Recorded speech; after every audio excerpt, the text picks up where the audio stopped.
صحیح بخاری میں حدیث سیدہ عائشہ صدیقہ رضی اللہ عنہا کی فرماتے ہیں کہ برتن تھا آپ کے سامنے پانی کا، امام الانبیاء محمد مصطفیٰ صلی اللہ علیہ وسلم اپنی انگلیاں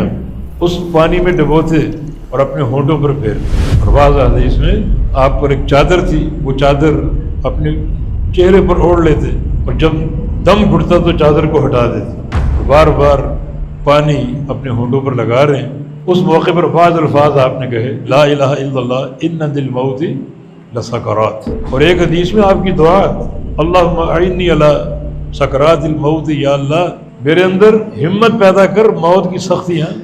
برداشت کرنے کی۔ پھر آپ نے اپنے ہاتھ کھڑے کر دیے اور آپ کی زبان پر ایک جملہ تھا، میں رفیق اعلیٰ چاہتا ہوں۔ عائشہ کہتی جب نبی علیہ السلام نے پھر رفیق الاعلیٰ کہا تو میں سمجھ گئی کہ اللہ کے نبی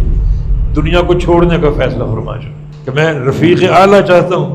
ان برزخ کی جو شاندار رفاقتیں جہاں انبیاء ہوں گے، میرا باپ ابراہیم ہوگا، موسیٰ اور عیسیٰ ہوں گے، ان کی رفاقت چاہتا ہوں، صالحین کے ساتھ اور شہداء کے ساتھ اور صدیقین کے ساتھ، یہ رفیق اعلیٰ۔ آپ کی بیٹی فاطمہ پاس بیٹھی ہوئی، وہ کیفیت یہ وہ بھی دیکھ رہی، فرماتے کہ واہ کربا ابدا، ہائے میرے بابا کی تکلیف۔ نبی علیہ السلام فرماتے کہ لا کربا علی ابیک بعد الیوم، میری بیٹی آج کے بعد تیرے بابا اور کوئی تکلیف نہیں آئے گی، یہ آخری تکلیف۔ اور پھر جو ہاتھ آپ نے اٹھا رکھے تھے ایک دم نیچے کو لٹک گیا اور نبی علیہ السلام نے انتقال فرمایا۔